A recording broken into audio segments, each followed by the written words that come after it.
Senhoras e senhores telespectadores, agradecendo por antecipação a honrosa audiência, nós estamos começando agora a nossa programação, que visa debater as propostas que os candidatos a prefeito de Fortaleza registraram na Justiça Eleitoral de Fortaleza. Estão aqui conosco 3 professores universitários, o professor Fernando Veras, que é da Unifor, Universidade de Fortaleza, o professor Clésio Arruda, que é da Unicristos e Unifor, e o professor João Paulo Bandeira, que é do Instituto Federal do Ceará, o IFCE.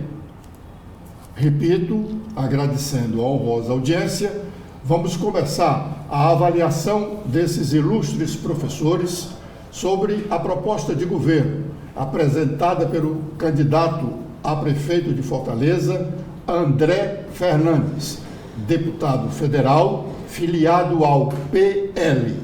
Começamos, então, pedindo as primeiras palavras do professor Fernando Veras. Bom dia a todos, obrigado pelo convite, Edson, obrigado, Clécio, João, prazer em me conhecer aqui, hoje poder debater.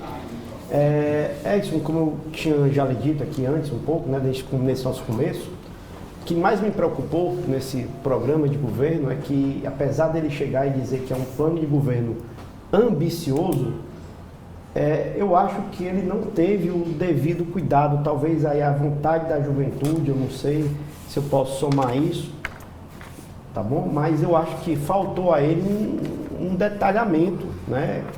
E precisar, e há várias contradições no texto, tá? Das propostas que ele se coloca. Por exemplo, a questão dos valores cristãos, né? Que ele diz assim, eu tenho André Fernandes com sua experiência e compromisso com os valores cristãos, e logo depois ele fala de uma liberdade ecumênica. Então, se eu já estou querendo defender uma liberdade ecumênica, como é que eu poderia estar dizendo que eu vou me pautar só em valores cristãos, né? Eu acho que isso é um cuidado que não se teve nesse primeiro momento, né? Eu acho que talvez foi um plano assodado nesse ponto, apesar de ter 44 páginas, é um plano de governo que a gente pouco consegue precisar o que realmente está sendo proposto. Me chama mais a atenção, né, nessa parte genérica que nós temos aí, já puxando a sardinha para o meu lado, né, dos colegas e tudo, né? Eu sou professor lá na Unifor de tributário, e aí a gente teve um caso aqui em Fortaleza que foi muito emblemático, e tem outro caso nacional que chama mais ainda a atenção, porque teve na pauta do Supremo agora, que é o caso da Boate Kiss. Então, o problema da Boate Kiss é um problema de falha justamente de fiscalização. Um alvará de funcionamento, ele está aí, ele é um problema, eu sei, para o empresário no primeiro momento, mas ele também é uma solução para o empresário. Se você for parar para pensar, né, se aquele empresário da Boate Kiss tivesse sido bem orientado, tivesse entendido para que serve a fiscalização, no dia que deu um problema de um incêndio, Deus me livre disso acontecer, né? Mas você não quer ter um problema no seu prédio, no seu estabelecimento, mas no dia que acontecer, você vai estar preparado para dar a melhor solução possível. E o caso da Boate Kiss, aqui em Fortaleza, o caso daquele desabamento do prédio, são emblemáticos porque faltava fiscalização, né? O prefeito na época, então, Roberto Cláudio, tem um problema muito sério nas mãos dele, ele tem que recuperar essa fiscalização que até então era inexistente, e passa até essa questão, como a gente já falou, de eu ter uma fiscalização e ter um pagamento por esse tipo de serviço. Eu digo muito que a vantagem da taxa sobre a tarifa de energia, por exemplo, né? Porque, por exemplo, na tarifa, quando a gente faz uma concessão de serviço público, a tarifa ela pressupõe a pessoa ter um lucro. Na taxa, não. Na taxa, aquele serviço público ele é custeado por todo mundo. Quem usa e que tem a potencialidade do uso, sai bem mais barato. O doutor Fernando Veras está falando no ponto do projeto do deputado André Fernandes, que ele diz que vai estabelecer um alvará único. Você vai à prefeitura e consegue lá um alvará único. E o deputado Fernando está mostrando que isso, se não é inviável, não é recomendável. Né? Não é recomendável, sim. Visões gerais, né? Professor Clésio, quais são as suas primeiras observações sobre esse plano do candidato André Fernandes. Bom, obrigado pela oportunidade de estar presente aqui no debate, né, aqui com o colega Fernando Meras, com o colega João Paulo. Acredito que esse conjunto será capaz de dar um olhar assim, mais expressivo, né, mais próximo daquilo que, na verdade, a gente deseja para a cidade, né? Que plano seria o melhor plano para a cidade de Fortaleza, né? Agora, um olhar, né, assim, mais geral, salta aos olhos a incoerência em alguns pontos, né? A gente busca, né, quando a gente pensa num plano, né, para uma linguagem bem simples, se deslocar de Messejana para o centro exige que você pense previamente, né, quais são os caminhos a perseguidos, quais os instrumentos que você vai utilizar, né? Ou seja, eu venho para o centro, mas eu venho de transporte de veículo próprio, eu venho com transporte urbano, então tem essa lógica de chegar lá, né? Então eu quero chegar num ponto e eu vou utilizar os mecanismos que me permitam chegar nesse ponto. Quando a gente vai olhando o plano, né, a gente começa a sentir falhas, diz, bom, eu quero fazer isso, mas como? Né? Como, né? Quer dizer, a gente tem questões, por exemplo, eu vou incentivar a economia e o instrumento que está dito aqui me parece muito mais um instrumento apropriado para quem pretende ser governador do Estado ou presidente da República.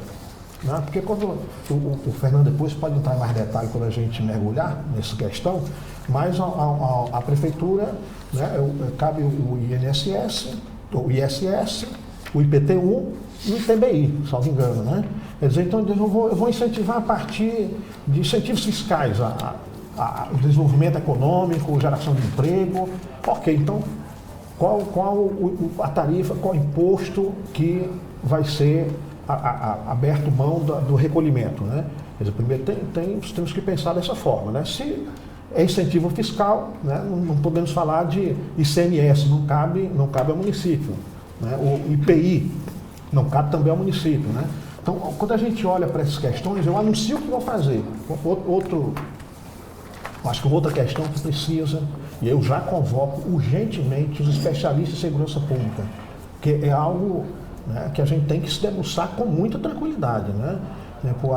A força militar, ela é uma força hierarquizada, né? Eu não sou da área, né, mas mesmo olhando de longe, a gente sabe que tem uma hierarquia, tem uma formação, né? A força policial, né, militar, você tem o cabo, o sargento, o tenente, tem uma linha de comando, né?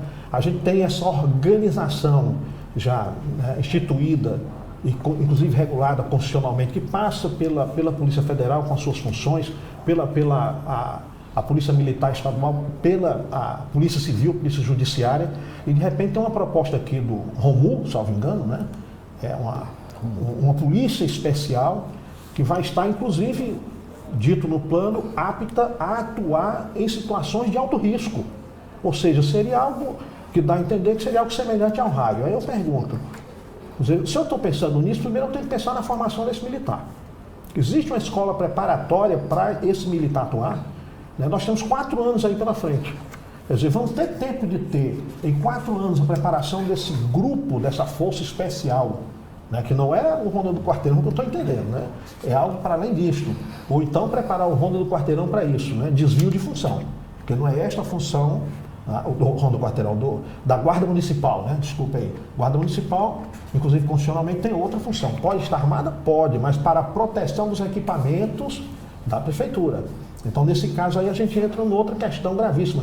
E o que eu estou chamando aqui os especialistas de segurança é como é que nós vamos atravessar uma outra força, aqui supondo aqui uma ação já existente por um comando policial. Esse comandante que está nessa ação policial, que tem os seus comandados e que tem toda aquela estratégia militar para combater esse grupo de marginais. Aí a gente tem atravessando uma outra força policial que também foi demandada pela população. Quer dizer, o risco, inclusive, de um confronto que pode levar à morte de inocentes e da própria força policial é grande. É grande. Então, estas e outras incoerências a gente vai percebendo. Eu vou me resguardar aqui nesse primeiro momento, mas tem outras questões que vão aparecer. Muito bem, professor Clésio. Antes de ouvir as considerações iniciais do professor João Paulo Bandeira, devo dizer para os nossos telespectadores que o deputado federal André Fernandes quando pediu o registro de sua candidatura aqui na Justiça Eleitoral, ele apresentou um plano de governo que continha apenas 4 páginas. Não dizia nada com nada. Na semana passada, ele foi à Justiça Eleitoral e apresentou um novo plano, este com 40 e poucas páginas que estão aqui no nosso poder e foram examinados pelos ilustres professores. Neste plano, os senhores vão dizer o que ele acrescentou ou que ele colocou, porque no primeiro praticamente não tinha absolutamente nada. Doutor João Paulo, suas primeiras considerações. Olá, agradeço a oportunidade e a alegria de conversar aí com os telespectadores da TV Transparência. Uma coisa que me deixou bastante preocupado foi que o candidato usa uma linguagem muito genérica, né? Sem detalhamento do que ele vai fazer. Ele faz exatamente o que ele diz que não vai fazer nas suas entrevistas e nas suas colocações. Quer fazer promessas sem ter uma base a partir da realidade de como é que essas promessas vão ser desenvolvidas. Então essa é a primeira questão. É tudo muito genérico, sem detalhamento e às vezes beirando até a falta de cuidado com aquilo que está sendo dito ao eleitor. Não estou dizendo que uma política pública deve ser feita em gabinete, de cima para baixo. Inclusive, a intenção do candidato, e tem algumas propostas e algumas ideias muito boas. O problema é que elas não se mostram execuíveis, no sentido de que é necessário intercalar as coisas. É como se fossem, cada proposta, elas estão muito fragmentadas, não há uma interligação entre elas. Inclusive, elas são contraditórias, né? Porque à medida que ele diz que é um liberal e que vai, de alguma forma, diminuir as secretarias do Estado, ele diz que vai aumentar em outros órgãos. Ele diz que vai tirar os cargos comissionados, mas não diz como é que vai fazer para colocar outras pessoas para trabalhar nesses lugares. Será que esse cargo comissionado que está lá não é uma função essencial e que não há um servidor público preparado para aquilo, que há muito tempo não há concurso na prefeitura? Então, como é que isso aí vai ser readequado? Mas também uma coisa que me deixa muito preocupado, e aí uma vantagem do plano, né? Ele diz que vai ter uma participação democrática, que ele ouviu as pessoas, deve ter sido nesse tempo, né? Que ele, em 4 dias ele disse que não dá, então acho que ele andando pela cidade ele conseguiu, nesses 40 dias, falar com as pessoas, mas aí ele não diz quem foram essas pessoas, como foi essa metodologia, foram rodas de conversa, foi uma pesquisa qualitativa, foi uma pesquisa quantitativa, como foi a seleção dessa amostra, porque nós podemos fazer uma pesquisa sem enviesado. Eu posso muito bem andar pela cidade inteira, ouvir todas as pessoas que eu conheço nos bairros e mesmo assim ter uma visão limitada da cidade. Então, dizer que eu ouvi a cidade inteira em pouco tempo e sem os mecanismos, você acaba querendo dizer que estou fazendo democracia, mas não diz como é que essa democracia foi feita. Quem foram aqueles escolhidos para dar opinião? Então, essa é uma questão que eu acho importante. Outra questão que me deixa preocupado, e aí já vou deixar para as próximas partes, para os detalhamentos, é que embora a palavra cultura apareça algumas vezes, não tem nenhuma política sobre cultura, sobre valorização do patrimônio, sobre valorização da cultura das periferias, sobre educação para a cultura, sobre acesso à cultura. Isso não está dito em nenhum lugar. De forma, como eu falei, de forma muito genérica, de forma muito... E nenhuma política sobre direitos humanos, sobre a inclusão, sobre diversidade, embora apareça lá que vai ter diversidade. Mas a inclusão das minorias, o acesso às populações que são historicamente alijadas da cultura, do esporte, e também algumas soluções muito aligeiradas, né? Muito interessante a ideia das areninhas virarem pontos de outros esportes, né? Das artes marciais. E por que não ginástica? Né? E por que não rugby? E por que artes marciais? Né? E por que não outros tipos de esportes coletivos? Então, eu acho que o plano do candidato, embora ele tenha um bom potencial, acho que a forma aligeirada de ter sido feito vai fazer com que ele tenha algumas lacunas que a gente vai discutir aqui. Doutor Fernando Veras, Eu vou passar a palavra para o senhor, mas antes eu queria dizer para os telespectadores que amanhã, terça-feira, neste mesmo horário, o deputado André Fernandes pode vir aqui, está convidado para vir aqui comentar o que os professores estão comentando sobre a sua proposta de governo. Também, doutor Fernando, eu queria chamar a atenção para que os telespectadores fiquem sabendo e também possam avaliar as nossas observações dos senhores, que a Prefeitura, hoje, em 2024, ela está executando um orçamento de 13 bilhões 177 milhões 655.313 reais. 13 bilhões é o orçamento para 2024. Como nós estamos ainda no mês de setembro, nós não podemos afirmar que a Prefeitura chegará ao 31 de dezembro, tendo arrecadado esses 13 bilhões. A Prefeitura, o prefeito, já mandou para a Câmara Municipal, atendendo ao que determina a legislação no campo da lei orçamentária, já mandou a proposta de lei de diretrizes orçamentárias. A lei de diretrizes orçamentárias é a lei que orienta a feitura do orçamento anual. O orçamento anual só será examinado pelos vereadores nos 3 últimos meses deste ano. Mas na proposta da LDO, Lei de Diretrizes Orçamentárias, a Prefeitura está admitindo um orçamento para 2025, o primeiro ano da gestão do prefeito que for eleito agora no dia 6 de outubro ou no dia 27 de outubro, no segundo turno da disputa.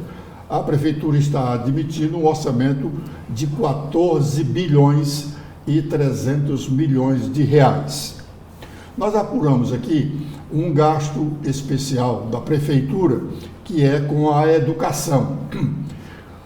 No ano passado, 2023, a Prefeitura gastou 2 bilhões e meio com a educação e dá um gasto médio por aluno em Fortaleza de aproximadamente R$ 6.500. O gasto médio de um aluno da escola pública municipal por ano de R$ 6.500.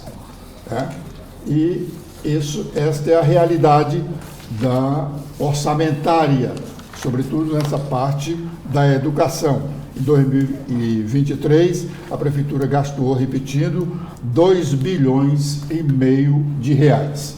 Doutor Fernando, passando a palavra para o senhor, faço uma indagação apenas. Esse projeto do deputado André Fernandes, ou os outros que os senhores já estão examinando, tem alguma coisa de inteligência artificial? Foi feito por alguém anônimo? Obrigado pela pergunta. Eu vou só pedir assim, já comprometo para dizer, para não chamar de doutor. Precisa dessa questão, todos aqui estamos conversando, né, debatendo as ideias, mas é muito interessante, eu acho isso, porque como o pessoal da Unifor sabe muito bem, uma das minhas paixões é informática, é computação. Eu brinco muito assim que por muito pouco eu saí do direito para enveredar para outra área. É uma área que até hoje eu me dedico muito, eu lhe digo isso porque assim, esse aumento do plano do candidato André Fernandes, ele chama a atenção a gente por umas situações muito estranhas, né? Como o João Paulo bem colocou, né? Ele não precisa, ele não detalha nada. Ele coloca muitas propostas que são inclusive excelentes. Tem propostas aqui que são muito boas mesmo, se forem levadas a cabo, Fortaleza só tem a ganhar, contudo, entretanto, embora todavia, porém, o que me chama a atenção aqui, eu vou ler só um trecho, já que você fez essa pergunta, eu ia falar até de outra coisa da sua fala, que é muito interessante, questão do orçamento. Isso tem a palavra. Pois é. Mas só para poder não dizer que eu não respondi logo a indagação de cara. Na parte que ele fala em investimentos em infraestrutura nas áreas carentes, ele coloca uma frase, para mim, que demonstra, assim, que sintetiza muito o que ele está querendo dizer, né? Assim, para promover o equilíbrio socioeconômico, serão realizados investimentos significativos em infraestrutura nas áreas mais carentes de Fortaleza.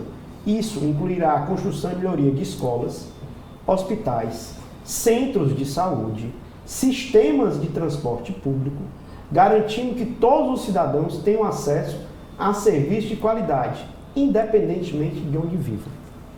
Né? Então a gente tem um problema aqui, porque parece que o candidato, ele, sei lá, eu acho que ele pode ter usado, né, nesse momento aí, da ajuda justamente dessa questão de inteligência artificial para redigir o plano. Contudo, o plano ele falhou e aí não tem problema, né, assumir aqui uma certa limitação, porque a gente não domina todas as áreas do conhecimento. Eu acho que nenhum prefeito aqui, que Fortaleza já teve, dominava todas as áreas do conhecimento. O que vai fazer um bom prefeito é com quem ele se cerca de assessores, do quadro técnico dele, de quem ele está ouvindo, né? E aí, infelizmente, o que se percebe aqui é que o André não teve, né, esse cuidado de se cercar de pessoas que poderiam orientar ele. Por exemplo, na hora em que eu falo que eu vou construir melhorar escolas, hospitais, mas assim, aonde? Eu já tenho 2 grandes hospitais aqui. Eu preciso de um terceiro hospital? É um hospital realmente que eu preciso? É uma UPA? Isso é questão do município. O município já banca o IJF. E o IJF, ele já é um problema para o município, porque o IJF é um hospital que é usado pelo Estado. Hoje, boa parte das pessoas que usam o IJF vem do Estado. E aí o município de Fortaleza já sofre por isso. Né? Da onde é que está vindo esse dinheiro? Porque no momento em que eu quero incentivar o comércio, eu quero incentivar o empreendimento, o Clécio falou muito bem, e que já pegando a fala dele, né, eu preciso ter um cuidado maior do que eu estou prometendo. Porque eu não sou presidente, eu não sou governador. Eu quero ser prefeito de Fortaleza. Enquanto prefeito de Fortaleza, eu estou amarrado àquilo que um prefeito pode fazer. Então, o prefeito ele só tem 3 fontes de receita básica em matéria de tributo. É um imposto sobre a propriedade, um imposto sobre serviços e um imposto sobre a compra e venda de bens imóveis. Então, o que ele, como prefeito, ele pode fazer com relação a isso? Né? Se ele já está abrindo mão desse dinheiro, porque ele disse que vai conceder benefícios fiscais. Ele vai conceder que tipo de benefício? Por exemplo, a minha empresa não presta serviço, a minha empresa produz. O que ele vai me permitir ali? Ele vai me dar uma isenção de IPTU, é isso? E aí eu chamo muita atenção, porque em sala de aula a gente sempre tenta tornar a matéria um pouco mais palatável. Eu comparo muito qualquer ente federal a um condomínio. Então, por exemplo, se eu tenho um condomínio e eu posso ter uma garagem e não usar essa garagem, tudo bem. Mas todo o gasto para a manutenção da iluminação da garagem, ter que varrer, ter um portão elétrico ali, eu vou ter que pagar, independente se eu usar ou não. A mesma coisa é o que nós estamos agora, tá certo?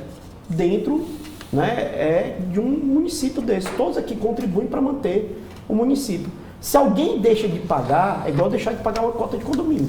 Se alguém deixa de pagar, olha, Fernando, no nosso condomínio o síndico não paga, então alguém vai pagar por ele. Então é sempre um tira daqui para dar acolá, que é muito difícil de equacionar.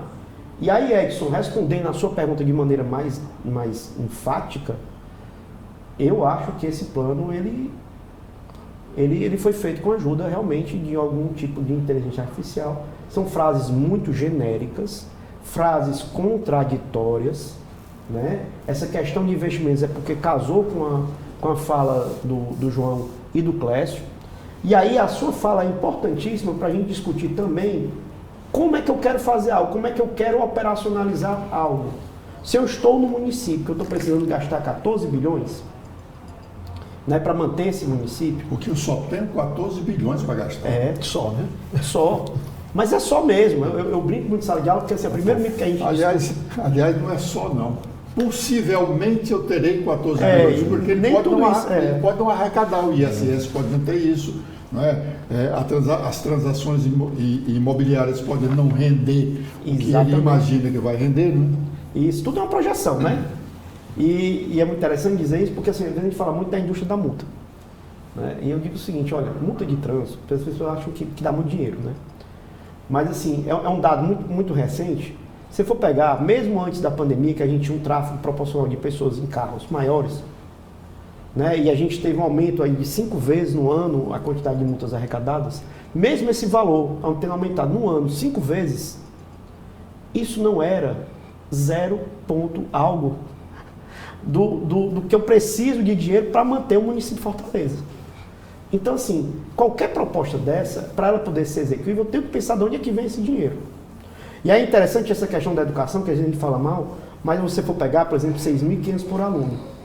6.500 por aluno ainda é muito barato no ano. Se a gente for pegar o custo médio numa escola particular, e eu estou falando de escola de bairro, estou nem falando da... Se a gente dividir esse custo médio anual por mês, dá R$500 por mês, né? Exatamente. Não chega a R$600. É isso que eu estou lhe dizendo. Então, assim, o aluno aqui, ele está saindo muito barato ainda. Então, nosso aluno aqui manter, por exemplo, eu falo muito que às vezes as pessoas chegam e dizem, eu vou dar um voucher. Tudo bem, vamos dar um voucher. Eu acho que a gente tem que debater mesmo as ideias, mas dos dados que não são os dados, é inteligente ir para um modelo de voucher agora, como ele se fia nessas ideias do liberalismo, né? Será que esse é o momento? Será que esse é o tipo de liberalismo que eu quero empregar em Fortaleza? E eu acho que é uma questão de ser inteligente. E eu acho que o liberal, quando ele é inteligente, ele tende a querer gastar menos dinheiro. Ele tende a querer ofertar o serviço da maneira que ele vai gastar menos dinheiro. Por quê? Porque aí ele vai tributar menos e vai interferir menos na vida do empreendedor. O empreendedor pagando menos, o empreendedor tem mais espaço para poder empreender. E é por isso que a gente fala de contradições. São contradições que estão colocadas aqui, que me chamam muita atenção, né? E que realmente me pontuam muito. Tem outro ponto aqui que eu até coloquei, né? Que o Clécio colocou muito bem, e que ele fala no caso aqui, né? Superlotação de presídio, lentidão de processos judiciais. Assim, o prefeito zero gestão. Então, esse é outro momento aqui que ele coloca. Isso aqui é a página, deixa eu só ver aqui exatamente do página 11, aqui no PDF, que está por aqui, deve dar mais ou menos isso aí na de vocês, né? Na parte, logo no capítulo dele de segurança pública, é o segundo parágrafo, né? Em que ele vai precisando, e é um momento que ele fala de segurança pública. Quer dizer, ele fala que é uma preocupação, mas ele não diz o que é que eu vou fazer, o que é que eu, André Fernandes, o que é que eu, André Fernandes, enquanto prefeito, cara, desculpa, André Fernandes, você não vai poder mexer em força de segurança, você não tem competência no policiamento ostensivo e você não tem competência em superlotação. O que você pode fazer, e aí é excepcional, e aí eu jogo a provocação para o Clécio e para o João Paulo, na questão de educação. Porque eu poderia trabalhar uma cultura de não violência. E uma cultura de não violência, ela perpassa não só por prática de um esporte, de uma luta marcial, que vai lhe dar uma... Eu acho que a luta marcial lhe dá uma disciplina. Eu mesmo já fiz, né? Fiz judô, fiz jiu-jitsu, fiz karatê. E eu acho que todas elas trabalhavam muito bem a questão da disciplina, de você não saber usar. Mas não é o único meio. Joguei basquete é muito bom. O futebol é muito bom. Né? A gente pensar o seguinte, será que eu estou querendo, será que a arte marcial é o que a minha população quer? Será que aquelas pessoas ali, um vôlei, né, ou uma questão de trabalhar algo que elas possam se desenvolver e ganhar relevância no futuro? Porque às vezes a gente foca também muito no futebol, porque o futebol realmente é paixão, é a nossa grande paixão. Cada um de nós aqui somos apaixonados por futebol. Acho que no Brasil a gente já nasce isso no DNA, mesmo não gostando tanto, a gente passa a gostar de futebol. Mas tem outros esportes. E o Brasil agora teve uma representação tão grande nas Olimpíadas, nessas outras modalidades, né, que a gente vê. Né? Seria mais ou menos essa por enquanto aí para jogar. Esse ponto que o senhor falou, ele diz aqui, segurança pública. A segurança pública é uma das maiores preocupações dos moradores de Fortaleza.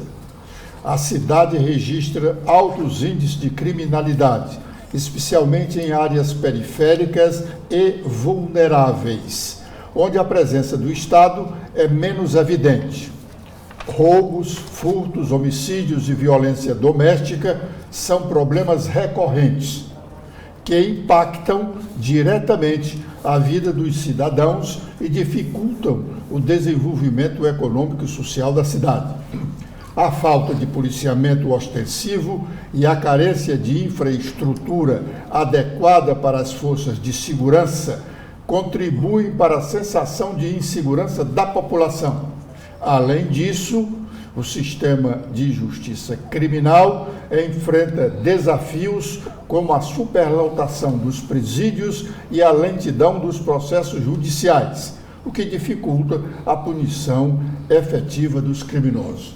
Ele faz um relato aqui que qualquer uma outra pessoa pode fazer e não diz qual é a solução, até porque ele não tem solução para isso, porque, como prefeito de Fortaleza, é zero, como disse aqui o doutor Fernando, a atribuição do município nessa área de segurança.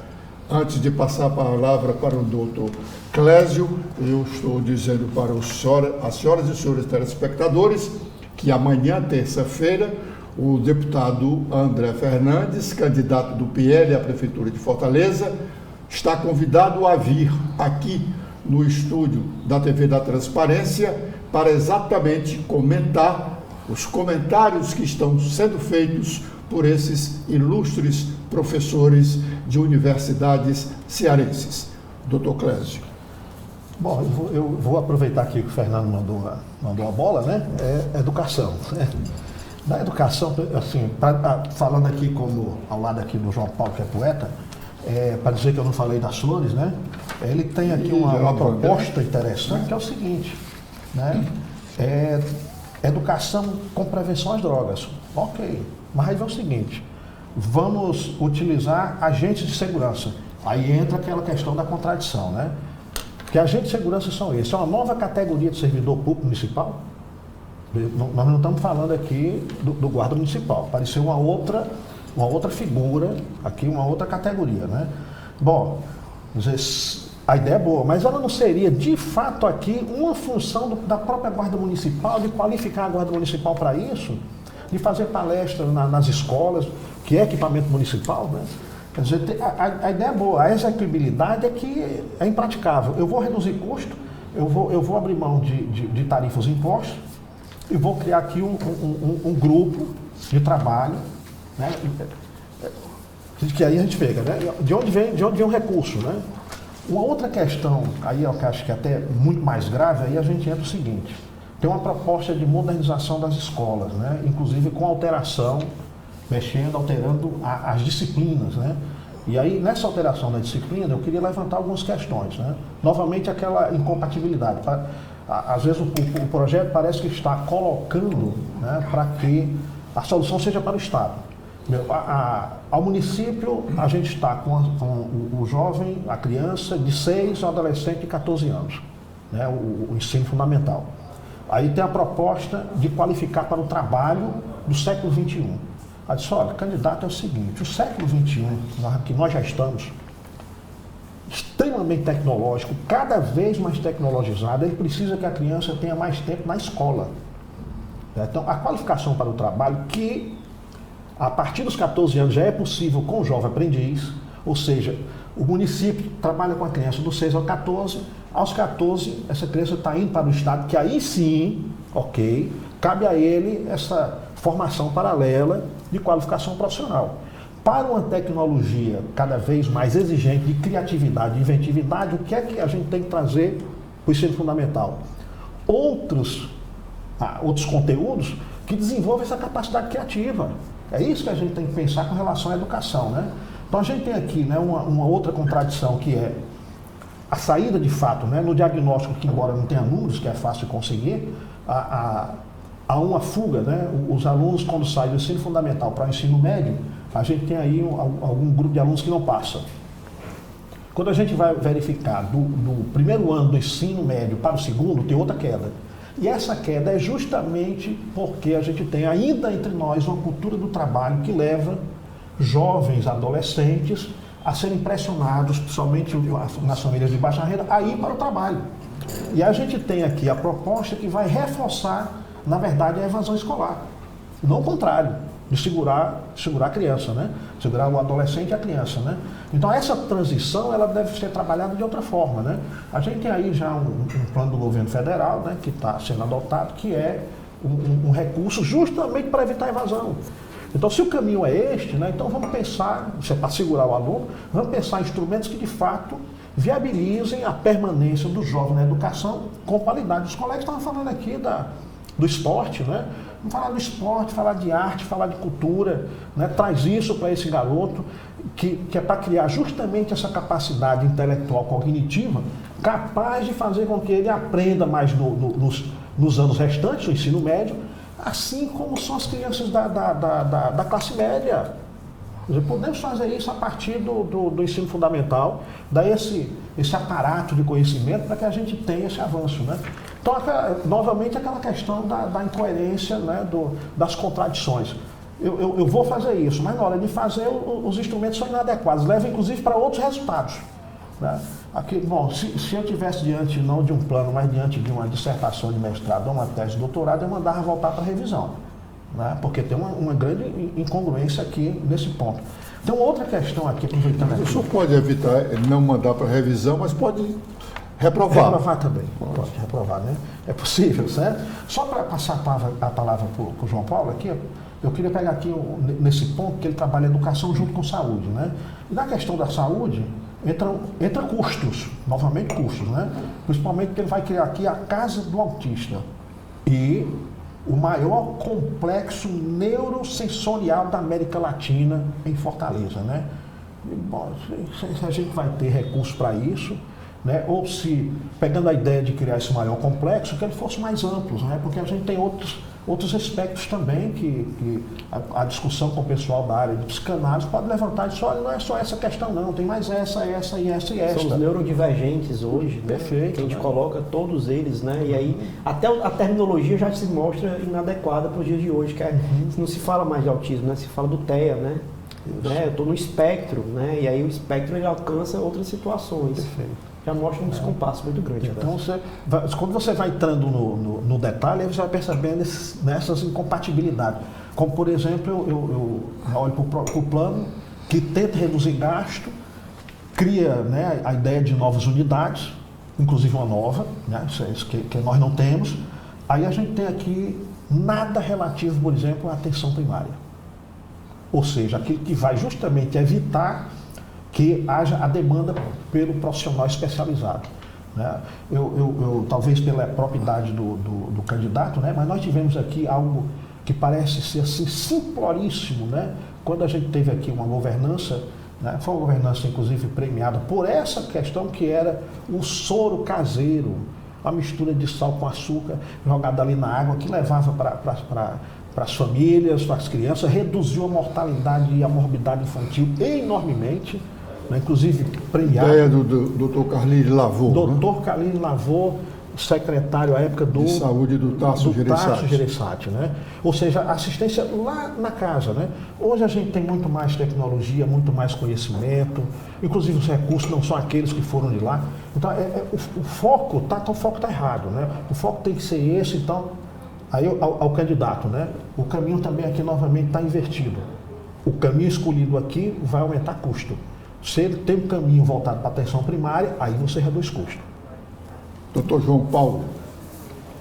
Eu quero continuar falando um pouco aqui sobre a questão da política de educação, que, antes de falar da política de educação, lembrar que parece que Fortaleza, eu senti falta de Fortaleza. Como assim, doutor? Esse plano é um plano de governo para Fortaleza. Pois é, mas às vezes não basta ter a palavra, né? Não tem um dado. São quantas escolas em Fortaleza? Quantas escolas vão ser... Pega a frase dos hospitais. Quantos hospitais? Será que eu preciso de um hospital? Aonde que eu preciso? Eu preciso fazer novas escolas ou reformar as que já tem? Quantas eu vou ter que reformar? Né? Qual o tipo de investimento que eu vou fazer nessas escolas? Então já para começar... Então eu senti falta de Fortaleza. Parece uma cidade muito genérica, né? Às vezes parece que ele está brincando de Sin City, né? Quem sabe Sin City você vai fazer na cidade, vai montando lá e não tem nenhuma preocupação. Um jogo de computador. Ou então, para os mais jovens, parece que é Minecraft. né? Roblox você vai jogando e a ética da responsabilidade, né? Que está lá no nosso querido Weber, né? Que como é que vai ser, o que é que vai ser depois que essa decisão foi tomada? Quais são as consequências delas? Mas falando de educação, além do que os colegas já colocaram, eu senti falta do que é responsabilidade da prefeitura, que é a educação infantil, a educação pré-escolar, né? A educação básica, e não tem nenhum plano de detalhamento dessa estrutura, né? E aí, como professor também, de formação de professores, de valorização de professores, se o pessoal que está nas creches é adequado. Não podemos esquecer que Fortaleza teve notas importantes, né? E aí o que falta muito nessa política de educação e nas outras políticas, depois eu quero falar sobre a cultura na minha próxima fala, é que para você pensar uma política pública e o ciclo de políticas públicas, a primeira coisa que você tem que fazer é avaliar a política pública. Não tem nada sobre as políticas públicas atuais, a partir do que já tem. O que é que vai acontecer? Né? Daquilo que já está planejado, né? O que é que vai acontecer? Daquilo que já está orçado para o próximo ano. Como é que a partir daí eu vou poder... Quais são as metas de curto prazo, de médio prazo, de longo prazo? Então, se você não coloca isso, se você não avalia, aí vem aquela frase lá que está no livro da Alice, né? Se você não sabe para onde vai, qualquer lugar serve. Então, para que eu vou saber para onde eu vou? A partir de onde eu estou partindo. Então, não tem esse diagnóstico aqui no plano. Mas vamos ver, não cita uma escola.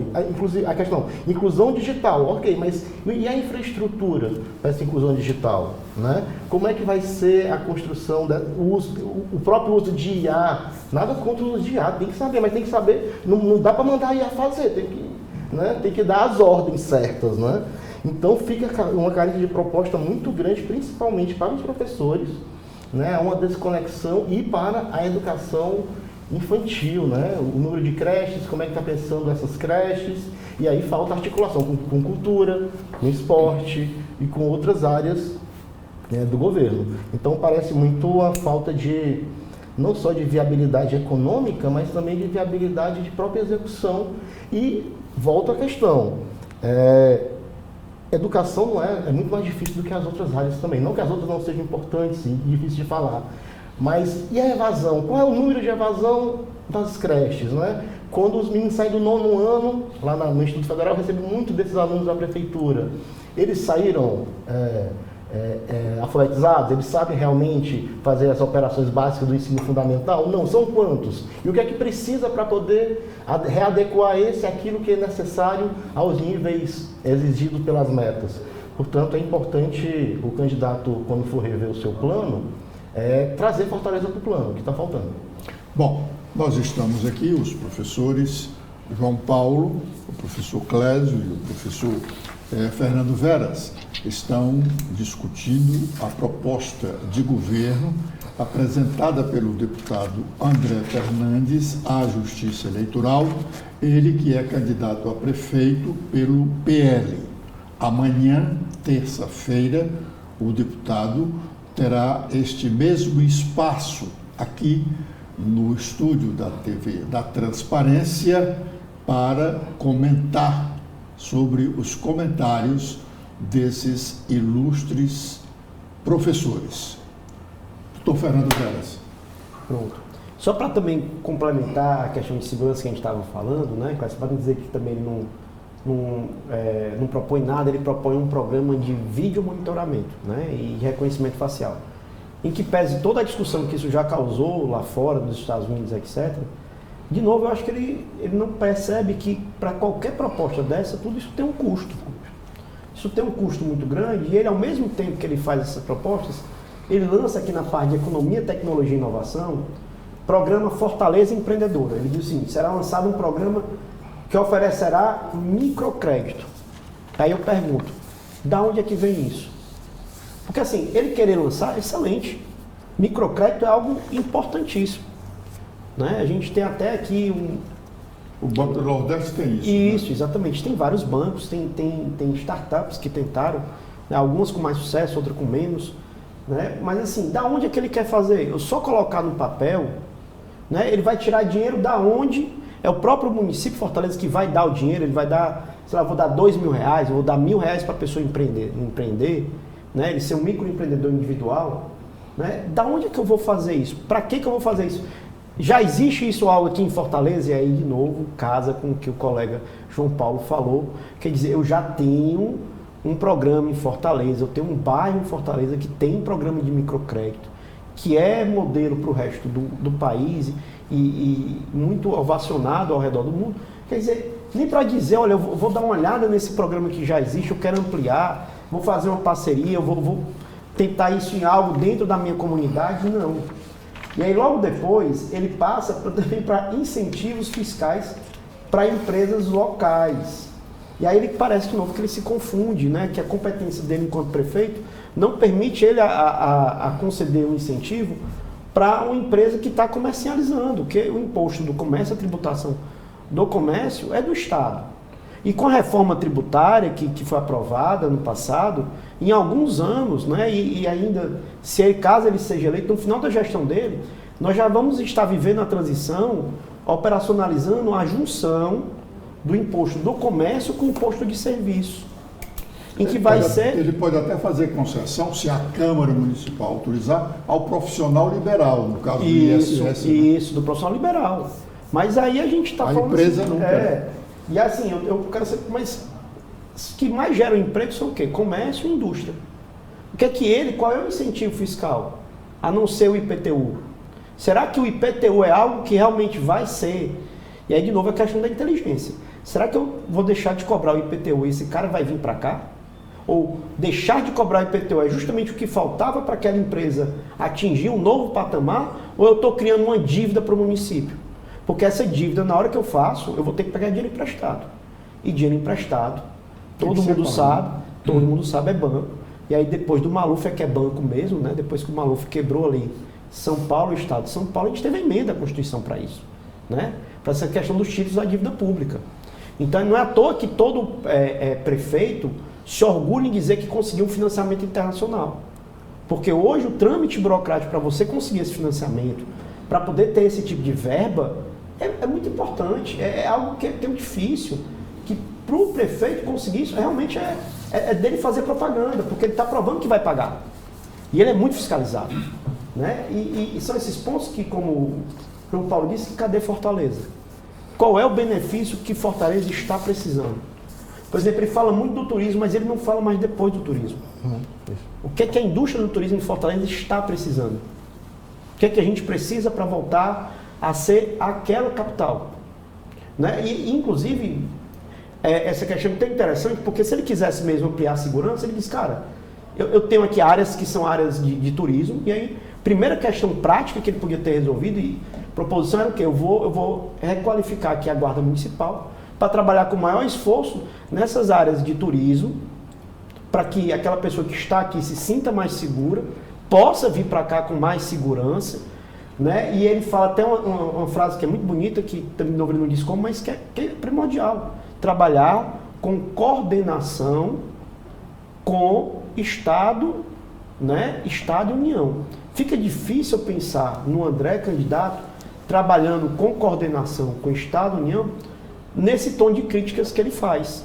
Eu não consigo, eu entendo ele enquanto membro do Legislativo, ele é muito vocal, né? Ele é uma pessoa que é muito vocal. E eu nunca encontrei o André no Legislativo, o André deputado estadual ou federal, que foi que ele propôs de projeto de lei. Qual é a grande projeto? Eu encontro ele criando situações, vocalizando críticas. Então é importante que ele se mostre nesse ponto, que ele vai criar uma ponte, que ele, enquanto prefeito, está disposto a conversar com um governador que não é do partido dele. Porque se ele for eleito, ele vai ter que conversar com o governador e com o presidente que não é do partido dele, para ele poder criar essas pontes e trabalhar, né? Eu ainda jogo essa questão, só para eu finalizar, a questão do Alvará Único, o programa Alvará Único, porque ele bota assim, desburocratização, isso na página 20. Serão simplificados os processos para abertura e regularização de empresas, isso já foi feito. Todo esse sistema de licenciamento hoje, inclusive a gestão lá do Roberto Cláudio fez isso, foi mantido pelo SAR, e isso é um tema que hoje está, inclusive, por esse modelo de desburocratização ter sido feito de uma maneira muito forte, está sendo, inclusive, questionado no Supremo. Né? Isso é um modelo que a gente ainda não sabe, inclusive se isso é do ponto de vista legal. Mas não, o Fortaleza já fez, eu já faço isso, é tudo online. Né? E aí qual é o problema que entra para mim na proposta dele? Que para mim é o grande problema, que eu termino aqui a minha fala para deixar para os colegas. Ele diz assim na página 20, lá nessa parte: o programa Alvará Único é um exemplo dessa iniciativa, eliminando a necessidade de renovação anual de alvarás. Me desculpem, né, caros ouvintes aqui, isso é algo que me chama a atenção, porque nós já tivemos situações que são colocadas na mídia de maneira forte, chama a atenção do Batquis, que está presente agora na mídia nesse momento, né, voltou à tona com o julgamento supremo. Sem fiscalização, a gente está abrindo margem para que esses incidentes voltem a acontecer. A gente precisa dessa fiscalização para o empreendedor, porque às vezes o empreendedor ele não domina aquela área de conhecimento, ele acha que fazer aquele puxadinho, ajeitar aquilo ali na cozinha dele, aquilo ali é algo que não tem problema nenhum. Quando a gente tem experts que dizem, cara, isso não é bom, não vá por esse caminho, vai dar ruim, isso vai inclusive matar o seu negócio, que foi o que aconteceu com a Batquis, que foi o que aconteceu com o desabamento daquele prédio, vidas foram perdidas. Né? Às vezes a pessoa não tem o conhecimento para isso, né? E o município precisa. Bom, o deputado federal André Fernandes deve vir aqui amanhã, está convidado para vir neste horário de 12 às 13 horas para comentar sobre os comentários desses ilustres professores universitários cearenses a respeito do seu projeto de governo. Pode acrescentar mais alguma coisa e a palavra vai ser dele. Depois ele será entrevistado por meia hora aqui sobre o que disse e sobre o que deixou de dizer. Professor Dr. Clésio.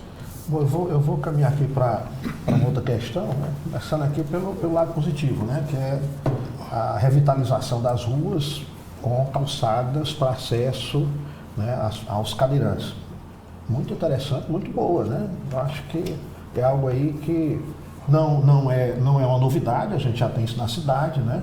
Só seria aqui um pouquinho mais justo dizer assim, vou continuar com essa política que já vem sendo realizada, né? Porque aqui não é são inúmeras gestões, né? É ampliar isso, né? Tem uma questão interessantíssima, né? Porque... Agora, na verdade, né, doutor Clésio, ainda nós temos uma quantidade imensa de calçadas onde pessoas com mais de 50 anos podem transitar sem correr o risco, né, de sofrer um acidente. Né? A requalificação é importante, né, do calçamento da calçada de Fortaleza. Tem uma outra questão que aí, né, é uma contradição com o próprio discurso. Né? Os programas que eu consegui assistir, né, vi uma fala do candidato em que ele foi muito forte na fala dizendo que ia retirar todas as ciclovias que estavam atrapalhando o fluxo. E agora aparece aqui, né, assim, reforçado a questão da ciclovia. Né? Então, vamos deixar claro. Incoerência. Incoerência. Ele disse que inclusive vai ampliar também os corredores de ônibus, né? Perfeito, né? Ampliar os corredores de ônibus. Né? Então, vamos desapropriar muitos imóveis para alargar as ruas? Se a gente pensar aqui na mobilidade urbana, né? Uma frasinha curta, ele diz: a mobilidade urbana em Fortaleza será reformulada para garantir um sistema de transporte eficiente e integrado. Ainda bem que o Juraci não está aqui para ouvir isso, né? Porque isso aqui também é... Juraci Magalhães. Juraci Magalhães. Remete aqui para o ex-prefeito Juraci Magalhães, que já fez isso, né? Serão criados novos corredores de ônibus. Quais as avenidas, aqui eu me reportando aqui a cobrança que o João Paulo tem feito sempre, né? Vou fazer onde, né? Não é isso? Em que lugar? E ciclovias seguras. Então está aqui, o discurso era: eu vou acabar totalmente agora. Então, aqui para o eleitor é bom que essa questão fique clara, né? Eu vou avançar aqui rapidinho aqui para a questão ambiental, né? Porque novamente a gente entra aqui na questão do problema de custo, né? E uma frase aqui me lembrou muito o meu querido professor de filosofia, o professor Manfredo Oliveira, que obrigava a gente a ter lógica nas afirmações da gente, né? E eu encontrei aqui que ele ficaria pasmado com essa afirmação. Com a extinção da taxa de lixo, o governo investirá na modernização e na eficiência. Quer dizer, como é que uma coisa leva a outra? Eu vou extinguir a taxa de lixo E com isso, com essa extinção, eu vou investir e modernizar na eficiência do A taxa sistema. de lixo é justamente o custeio do serviço. Eu vou tirar o dinheiro e eu vou tirar dinheiro da onde para fazer isso? Aqui, frente ao colega Fernando, né? Taxa ninguém gosta, né? É incômodo, mas lamentavelmente é necessário. Então, se a questão é essa, E ainda né, é o mais barato. vamos discutir o que fazer com a taxa. Né? Ou ainda, né, democratizar essa taxa, né? Tornar ela mais palatável, quer dizer, quem tem uma renda menor, porque a questão do terreno, o tamanho do terreno, será que é o eficiente? Né? A gente tem pessoas que moram na periferia, que herdaram às vezes até um miniciclo do pai, que hoje virou uma área urbana, e aí o preço vai lá para cima. As questões poderiam ser melhor tratadas. Eu vou deixar aqui para o Fernando, que entende melhor dessa questão, e o que me chamou a atenção aqui novamente foi: eu vou trabalhar com reciclagem, eu vou fazer aquisição de carros de lixo eficientes e abandonando a arrecadação do município, né? Vai cair do céu. Doutor João Paulo.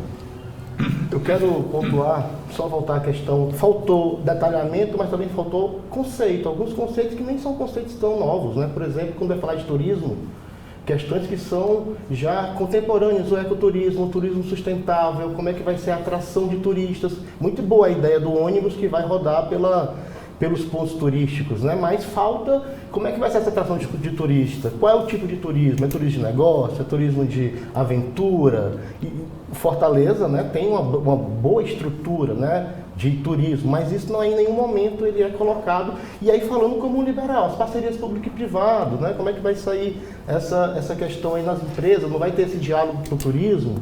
E aí eu quero falar realmente de uma ausência, né? Fortaleza é uma cidade linda em belezas naturais, mas é uma cidade riquíssima em cultura, em arte, em diversidade, né? Nós temos um potencial enorme na economia criativa, na economia da cultura. Isso cada vez mais temos editais, né? Leis de acesso, leis de fomento, e isso não é colocado. É uma invisibilização total dos nossos produtores, dos nossos artistas. Por exemplo, uma política que quem acompanha as eleições de Fortaleza há muito tempo, há mais tempo, vai perceber que falta aqui os cucas, que durante tanto tempo foram debatidos, eles sequer são citados. O que vai ser feito com os cucas? Como é que vai ser essa requalificação? Vai continuar como está? Vai fechar? Vai abrir novos cucas? Como é que você vai trabalhar com o incentivo dos artistas, da cultura? Então, nós, né, dessa cidade, temos talvez uma grande chance de desenvolvimento econômico buscando atrair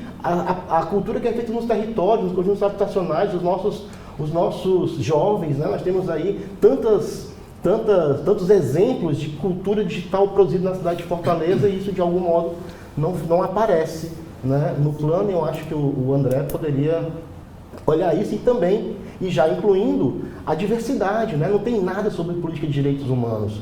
É muito complicado quando o prefeito promete caveirão nas periferias. Ele podia promover um mutirão de arte, de cultura, um cuca, já que é para sonhar e colocar coisas que não tem, um cuca em cada bairro, né? Então, mas não, prefere pensar no caveirão, né? Então é importante que o André, colega cientista político, ele compreenda que também para construir um plano de política pública é necessário ter conceitos, e um conceito não é apenas uma palavra, ele tem muito algo por trás dele. Bom, amanhã, terça-feira, o deputado André Fernandes está convidado para vir aqui comentar sobre esses comentários desses ilustres professores em relação ao seu projeto de governo. Na quarta-feira, como terça-feira, o horário está reservado para o deputado André Fernandes comentar sobre este programa. Na quarta-feira, os nossos professores aqui, amigos ilustres professores, o professor João Paulo Bandeira, o professor Clésio Arruda e o professor Fernando Veras estarão aqui comentando sobre as propostas do candidato a prefeito, Capitão Wagner. Quarta-feira. Na terça-feira, o deputado André Fernandes, candidato do PL, vem comentar sobre este programa. Na quarta-feira, os professores vão comentar as propostas do candidato Capitão Wagner. Eu estou muito alegre com a realização deste programa, porque acredito que nós estamos dando, sobretudo os senhores, uma grande oportunidade ao fortalezense de conhecer o mínimo que esses candidatos estão oferecendo para que conquistem o voto dos fortalezenses. Até aqui, em Fortaleza, nós não tivemos nenhum programa dessa espécie para discutir os projetos, as propostas dos candidatos. Os candidatos têm falado muito por aí, têm dado muitas entrevistas, mas eles próprios evitam de comentar as suas propostas. Comentam algumas assim muito vagamente. A nossa ideia aqui é suscitar o debate sobre o que eles estão propondo para a administração de Fortaleza. Antecipando os meus agradecimentos, e acredito que também os agradecimentos de uma boa parte da população de Fortaleza, a participação aqui, o trabalho, o cuidado que esses ilustres professores tiveram de avaliar cada um dos projetos, propostas dos candidatos a prefeito de Fortaleza. O doutor Fernando Veras, o doutor Clésio Arruda e o doutor João Paulo Bandeira. Doutor Fernando, infelizmente o nosso tempo está acabando, eu ainda tenho aí uns 5 minutos para o senhor. Não, eu que agradeço, né? Deixar claro aqui o convite, foi muito bom participar. Tinham vários outros temas que a gente às vezes poderia estar debatendo aqui a falta. Por exemplo, eu até queria debater com o João Paulo a questão do programa dele de voluntariado, né? Sim. Como é que você vai fazer assim? Incentivar o voluntariado é excelente. Mas até que ponto uma pessoa como voluntária ela vai ter expertise para entrar em determinados temas técnicos, como ele propõe, né? Como é que uma pessoa vai se voluntariar na área da saúde? Né? Como é que eu vou me voluntariar na área da educação? O que é que eu posso estar fazendo em determinados setores de uma maneira que isso venha realmente a poder colaborar e trazer alguma coisa nova. Mas ao final o que me faltou mesmo, o que eu acho que deixa muito a desejar no programa do candidato André Fernandes, é o pensamento de como é que ele vai governar a cidade. Eu acho que ele não entendeu o que é uma cidade, eu acho que ele não entendeu, né, que ele tem contas a pagar e quais são as contas a receber que ele tem. E isso, para mim, é algo que é basilar e ele precisa urgentemente pensar nisso. Ainda dá tempo para ele, mas é o tempo hoje. Doutor Clésio, muito obrigado pela sua participação aqui. O senhor tem aí os seus 5 minutos para... Eu que agradeço a participação de exercer aqui, né, plenamente a minha condição de cidadão, né? Não só, né, eu acho que aqui os três, inclusive, né, o ilustre jornalista, temos aqui também uma obrigação até pelo conhecimento, né, pela função, pelo exercício da profissão, né, professores. Então esse é o papel mesmo de cidadão professor, de tentar o máximo de esclarecimento e trazer a ciência mais para próximo, né? Aí eu queria encerrar só colocando o seguinte, que o candidato André, tivemos um concurso recentemente para a Guarda Municipal, né? E ele diz aqui que implementará o orçamento participativo, né? Todos aqueles que fizeram concurso recentemente para a Prefeitura da Guarda Municipal fizeram a leitura do Estatuto da Cidade e sabem que isso é uma obrigação, né? Não só de Fortaleza, mas dos municípios que atingiram um contingente populacional. Então não será implementado porque é obrigação mesmo de fazer. Já é feito, aliás, como deputado estadual e como federal, né, deveria conhecer a lei de diretrizes orçamentárias, né, e todo o aparato fiscal do Estado, né, e do município. Doutor João Paulo, muito obrigado pela presença do senhor. O senhor tem uns 5 minutos.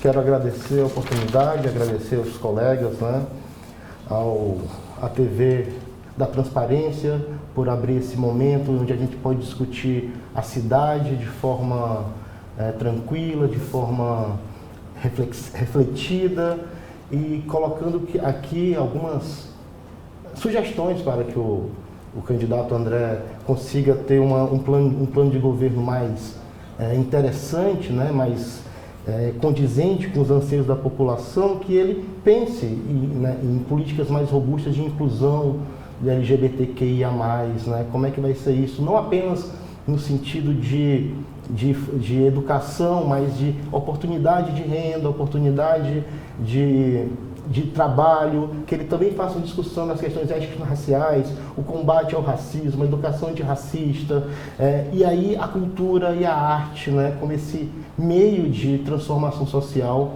que eu acho que se ele fizer esse esforço, né, de querer acolher essas ideias, eu acho que de algum modo ele vai conseguir avançar no seu plano de governo e também pensar que um plano de governo, ele não é apenas um momento para você ganhar uma eleição, mas também para promover um processo de educação para a democracia, de educação para a cidadania e participação política. É isso, é você compreender como as políticas públicas são desenvolvidas, e lá no Instituto Federal do Ceará nós temos educação para direitos humanos, nossos alunos de ensino médio têm aula sobre políticas públicas, então eu estou trabalhando com eles algumas políticas deles e eles perguntam, professor, mas e aí, cadê o planejamento, cadê a avaliação, cadê a gestão, como é que está sendo construído?